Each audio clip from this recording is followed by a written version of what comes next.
Nah, kalau saya lihat, saya somat nih, saya perhatikan yang dia sering mengaku seorang profesor, doktor, ternyata dia juga kerdil pahamannya. Dia cuma berbicara pakai nafsu dia aja.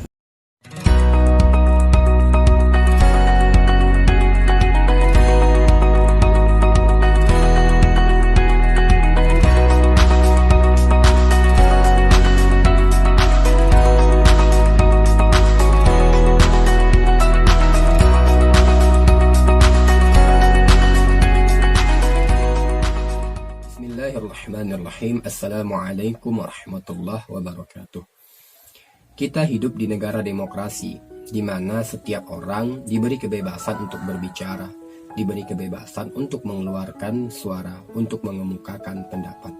Akan tetapi sayangnya dewasa ini kita melihat, menyaksikan bahwasanya kewenangan ini disalahgunakan oleh kebanyakan orang, sehingga begitu banyak orang-orang yang tidak memiliki kapabilitas ilmu, tidak memiliki kapasitas terhadap ranah tertentu, dan tidak memiliki kualitas keilmuan, kemudian seenaknya berbicara serampangan tanpa pengetahuan, lalu yang mengatasnamakan ini demokrasi.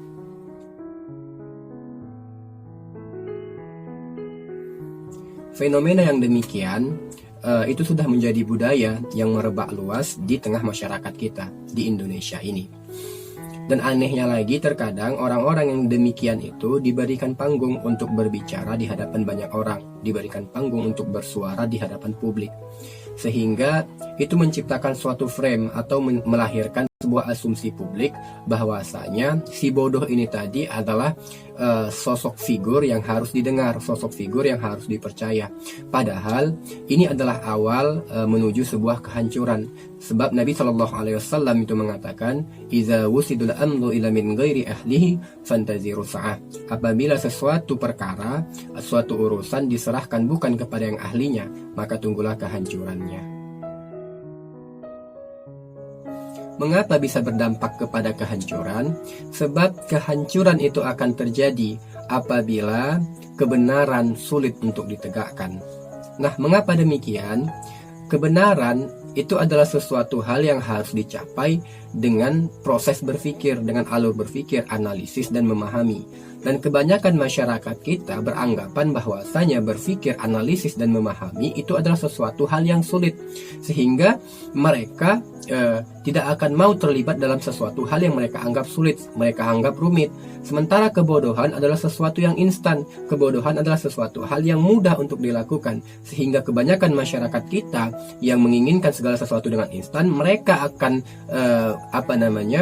akan memilih untuk kepada jalan yang lebih mudah, yaitu menerima kebodohan, karena akal mereka tidak akan mampu untuk mencerna yang namanya kebenaran, sehingga bumi ini akan dipenuhi oleh orang-orang bodoh, sementara kebenaran akan diinjak-injak. Orang-orang bodoh merajalela, bebas berbicara, memimpin dan memerintah, sementara orang-orang yang memiliki kapabilitas keilmuan dan kebenaran akan direndahkan, tidak dihargai.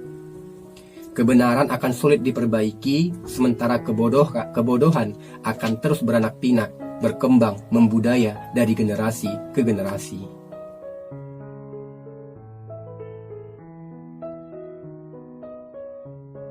Dan salah satu contoh dari fenomena yang demikian adalah munculnya Habib Kribo di dunia per-YouTuban.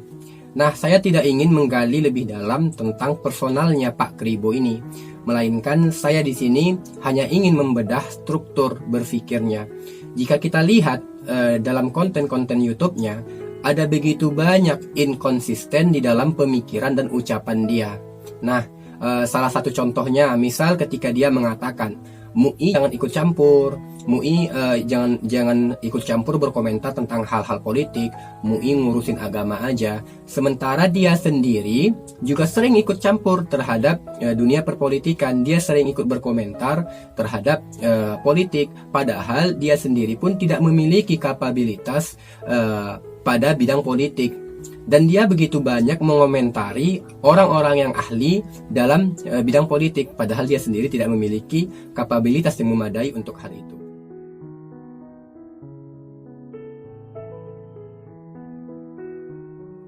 Kemudian ketika dia mengatakan, ayo kita harus toleransi, dia menggaungkan toleransi, akan tetapi dia sendiri tidak bisa bertoleransi.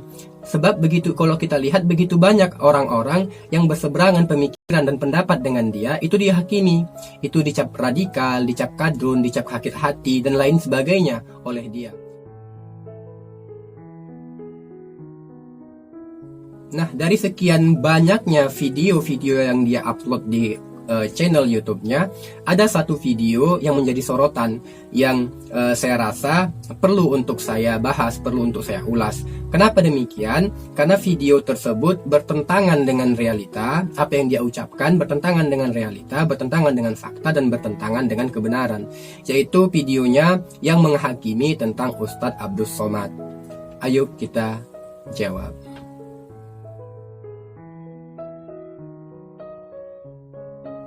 Pertama, kita akan menjawab pernyataan Pak Kribo yang berikut ini. Ini Somad baru anak kemarin sore nongol dadakan. Kok serampangan? Kok kata-kata anak kemarin sore yang disematkan ke Ustadz Abdul Somad itu seharusnya tak layak diucapkan oleh seorang Habib seperti Pak Kribo ini. Karena apa? Karena selevel Pak Dr. Ali Mukhtar Ngabalin yang merupakan staf khusus istana itu sangat menjaga ucapan beliau ketika beliau menanggapi kasus Ustadz Abdul Somad ketika ditolak di Singapura kemarin. Beliau sangat menjaga, sangat hati-hati sekali dengan ucapannya. Karena apa? Karena beliau begitu menghormati Ustadz Abdul Somad. Nah, jangankan untuk sekelas Habib lah, bahkan orang-orang yang bermoral, orang-orang yang mengaku beretika, orang-orang yang mengaku berakhlak, tidak layak mengucapkan kata-kata yang demikian. Baik, kita jawab. Katanya Ustadz Abdul Somad adalah anak kemarin sore yang kemudian muncul dadakan. Padahal umumnya kita mengetahui, publik mengetahui bahwasanya sebelum Pak Kribo ini muncul di dunia per-YouTubean, Ustadz Abdul Somad sudah jauh terkenal, sudah begitu viral, videonya ada di mana-mana, bisa disaksikan di mana-mana.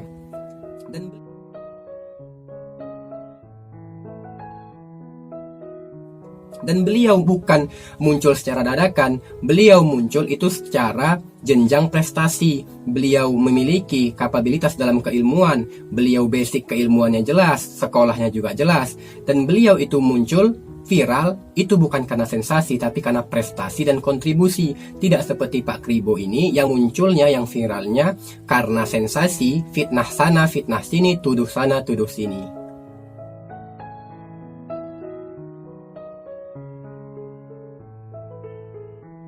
Kemudian yang kedua, kita akan menjawab pernyataan Pak Kribo yang satu ini. Saya nggak nyangka kalau Anda ini profesor, datangnya dari mana? Kok ngaku-ngaku intelek? Tapi sempit pandangan Anda terhadap Al-Quran, kitab suci.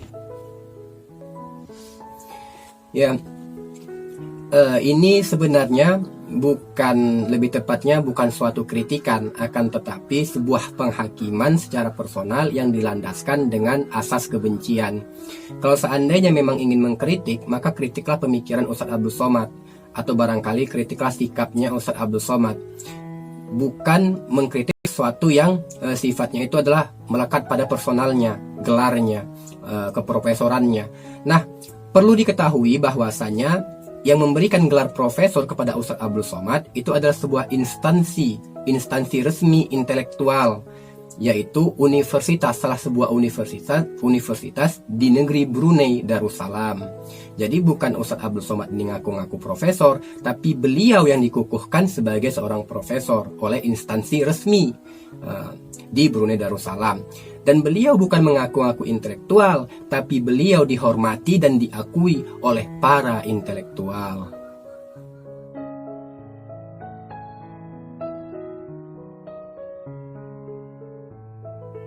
Kemudian pernyataan Pak Kribo yang berikut ini.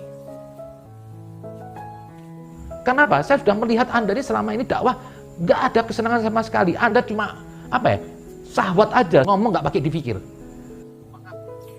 Ya, saya masih belum paham apa maksud makna dari diksi. Selama ini dakwah tidak ada kesenangan sama sekali. Tolong nanti ahli linguistik artikan maksud Pak Kribo ini apa. Barangkali maksud dia tidak, Ustadz Abdul Somad itu dakwahnya tidak membawa kesenangan, barangkali seperti itu, tidak membawa kesenangan sama sekali. Nah, fakta membuktikan, data membuktikan bahwasanya dimanapun Ustadz Abdul Somad diundang untuk berceramah, takbir akbar, ataupun di masjid, ataupun di universitas, ataupun di pondok pesantren, begitu banyak jamaah yang antusias menyambut beliau. Bukan hanya puluhan, bukan hanya ratusan, tapi ribuan jamaah menyambut beliau. Ribuan jamaah menunggu beliau. Ribuan jamaah menghadiri kajian beliau. Itu bukti bahwasanya ceramah, dakwah yang beliau bawakan adalah dakwah yang penuh kesenangan, dakwah yang penuh cinta, dakwah yang penuh kasih sayang, sehingga begitu banyak orang yang senang dengan Ustadz Abdul Somad. Ini data, ini fakta.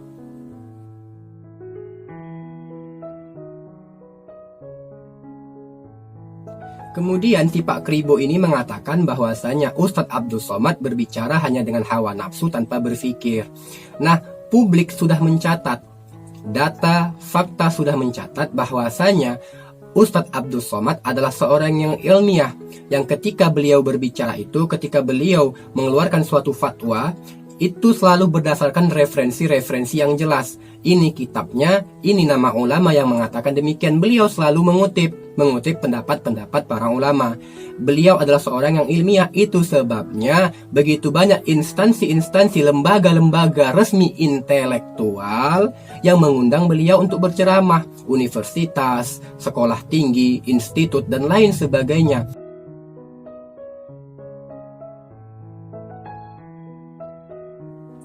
Kemudian pernyataan Pak Kribo yang satu ini. Kayak Somad ini, saya aja juga curiga. Kenapa? Ini saya takut Somad ini ada misi tertentu, aliran radikalisme, dengan kerombongannya dia ingin mengganggu memecah negeri ini. Ya, seharusnya Pak Kribo ini sebagai seorang habib lebih mengerti tentang imbauan Al-Quran terhadap orang-orang yang berprasangka. Al-Quran mengatakan, ya ayyuhalladzina amanu jtanibu katsiran minadh-dhonni inni ba'dadh-dhonni ismun. Nah, kita disuruh hati-hati terhadap prasangka. Janganlah mengikuti sebagian besar prasangka, karena sebagian besar prasangka itu adalah dosa. Nah, Pak Kribo ini kan dia hanya mengeluarkan prasangka tanpa bukti yang jelas, tanpa bukti fakta yang ada. Dan faktanya bahwasanya Ustadz Abdul Somad itu bukan seorang radikalis. Kalau seandainya beliau seorang radikalis, tentunya hukum di negara Indonesia ini sudah menindaklanjut beliau. Dan Pak Kribo ini mengatakan bahwasanya Ustadz Abdul Somad adalah pengganggu atau pemecah di negeri ini. Nah, kalau seandainya demikian seperti itu, bagaimana mungkin Pak Ustadz Abdul Somad bisa dekat dan dikawal ceramahnya oleh TNI, oleh polisi, dan beliau dekat dengan aparatur negara. Beliau sering diundang juga di Mabes Polri, di Brimob, dan lain sebagainya. Ini membuktikan Ustadz Abdul Somad terlepas dari tuduhan radikalis, pemecah belah, dan lain sebagainya. Apakah Pak Kribo ingin mengatakan bahwa Pak Kribo lebih paham tentang nasionalis daripada seorang TNI dan Polri?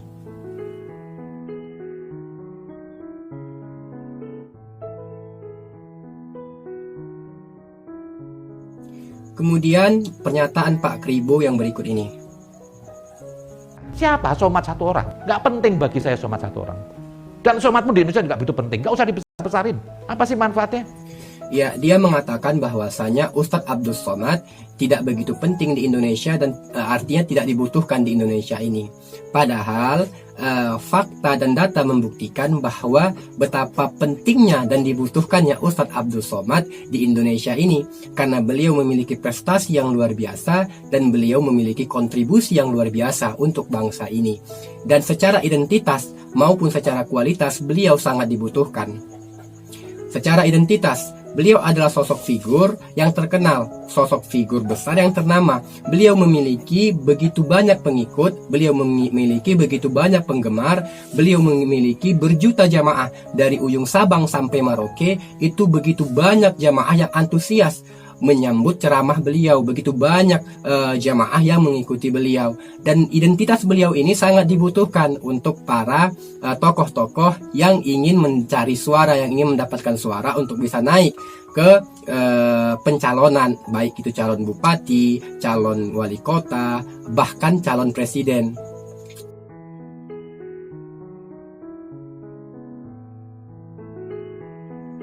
Secara kualitas pun, beliau juga sangat dibutuhkan bagi bangsa Indonesia ini. Beliau adalah seorang yang memiliki banyak prestasi dan begitu banyak kontribusi. Sehingga beliau mendapatkan beberapa penghargaan dari lembaga-lembaga resmi, lembaga-lembaga yang diakui. Nah, beliau adalah seorang yang mendapatkan beasiswa di Al-Azhar dan juga di Maroko.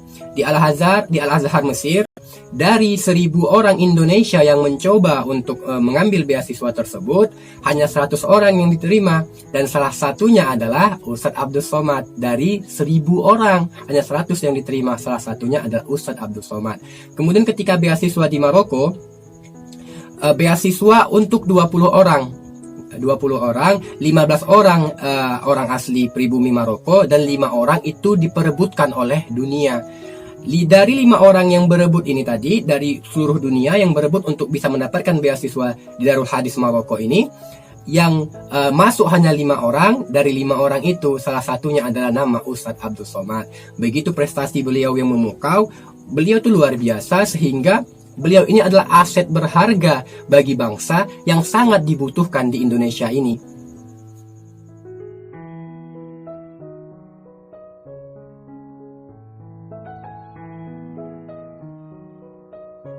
Nah, itulah beberapa pernyataan-pernyataan Pak Kribo yang saya rasa penting untuk saya ulas dan penting untuk saya bahas. Sebenarnya ada begitu banyak pernyataan-pernyataan Pak Kribo ini yang harus diluruskan. Akan tetapi saya rasa inilah secara garis besar yang penting. Nah, sebenarnya pun di video-video Pak Kribo itu begitu banyak pernyataan-pernyataan Pak Kribo yang menyimpang, yang bertentangan dari data, berseberangan dengan fakta, yang keluar dari nalar logika yang sehat. Akan tetapi saya rasa tidak penting untuk saya yang membahasnya, karena ada orang-orang yang memang lebih layak untuk mengulas hal yang demikian.